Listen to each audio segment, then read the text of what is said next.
that you're feeling alive. Tell me how to show you it's a beautiful life. Hi mga kabayan, mga ka-student visa na nasa Australia, nasa Pilipinas at saan mang sulok ng mundo. Magandang araw po sa ating lahat. Ngayong araw, bali nandito na naman ako sa University Kitchen.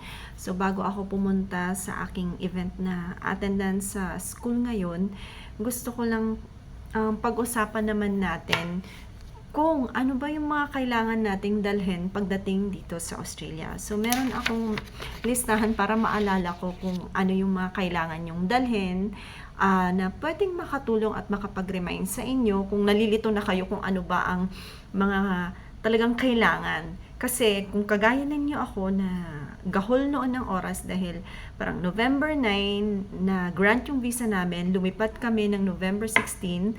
So alam nyo ba, isang maleta lang ang dala ko, yung pang 30 kilo, tapos isang shoulder bag.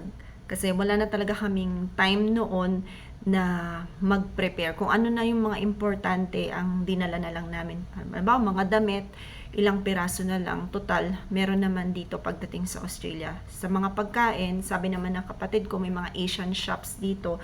So, wala na rin talaga kaming binili. Para na rin, wala na rin kaming i-declare sa customs nila. So, unang-una, ano ba yung mga kailangan nating execute na importante pag pumunta tayo ng Australia? Sa kagaya namin, dahil nga pamilyado na kami at may mga ilang bagay, importanteng bagay kaming kailangang ihabilin sa Pilipinas. So, bago kami umalis ng asawa ko, nag-execute po kami ng Special Power of Attorney or ang tinatawag nilang SPA.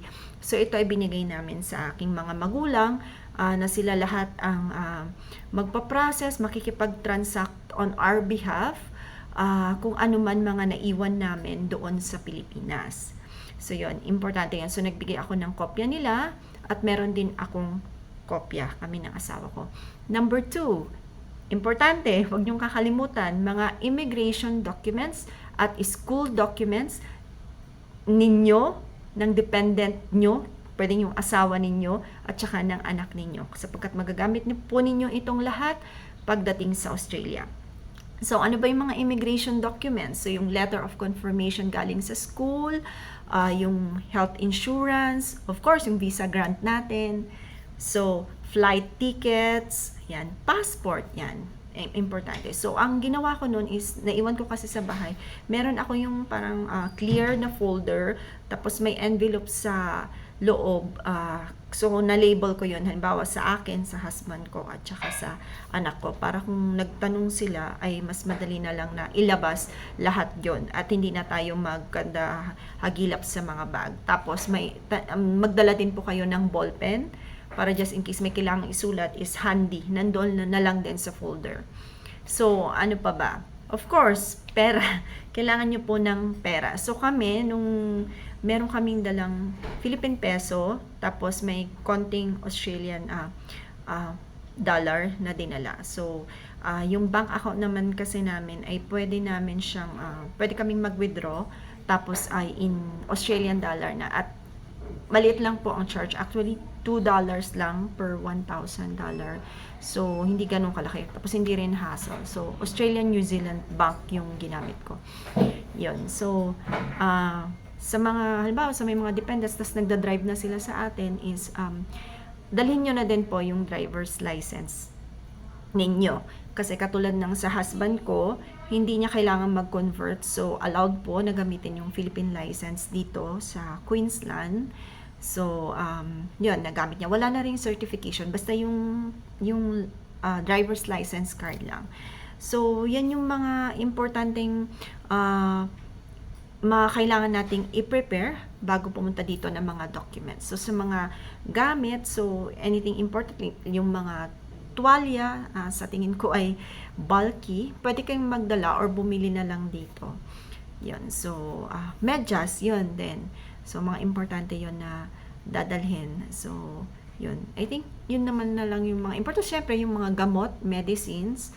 So, ako kasi mas preferred ko yung Panadol or Nurofen nila dito. So hindi kami masyadong nagdala kasi ayaw din namin nang mag-declare at baka matanong pa kami. So halimbawa, tigda 2 banig. Halimbawa sa anak ko kasi sanay siya sa paracetamol, Tempra na brand, so may dala-dala kami. Tapos sa ubo naman, usually ginagamit namin yung Lagundi. So yung may dala kaming parang 2 banig lang. Mga antihistamine yon, may dala din kami tig 2 banig. So yun lang, wala na ko ibang maisip pa. So far, I hope kung mapanood ninyo ito at may maalala kayo, pwede nyo rin i-comment dyan para at least kung may ibang makabasa is maalala din nila. So I hope nakakuha kayo ng konting information ngayong araw at